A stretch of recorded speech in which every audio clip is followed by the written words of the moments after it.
2026 թվականից խստացվելու է հանրային սննդի կետերում հաստ համակարգի ներդրման նկատմամբ վերահսկողությունը։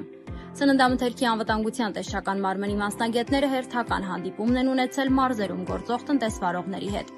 Այս անգամ Արարատի մարզում գործող հանրային սննդի օբյեկտների, հանրակրթական ուսումնական հաստատությունների եւ մանկապարտեզների ներկայացուցիչներին են ներկայացվել վտանգների վերլուծության եւ հսկման կրիտիկական կետերի հաստ համակարգի սկզբունքները եւ դրանց վրա հիմնված պարտադիր կիրառման ընթացակարգերը։ Հանդիպման ընթացքում խոսվել են համակարգի ներդրման նպատակների, կիրառման փուլերի, ինչպես նաեւ սննդամթերքի անվտանգության ապահովման գործում դրա կարեւորության մասին։ Մասնակիցներին տրամադրվել են գործնական պարզաբանումներ առօրյա գործունեության մեջ հաստ պահանջների ճիշտ կիրառման վերաբերյալ։ Միջոցառումն ուղղված էր ոլորտում իրազեկվածության բարձրացմանը եւ սննդամթերքի անվտանգության պահանջների պատշաճ կատարման խթանմանը։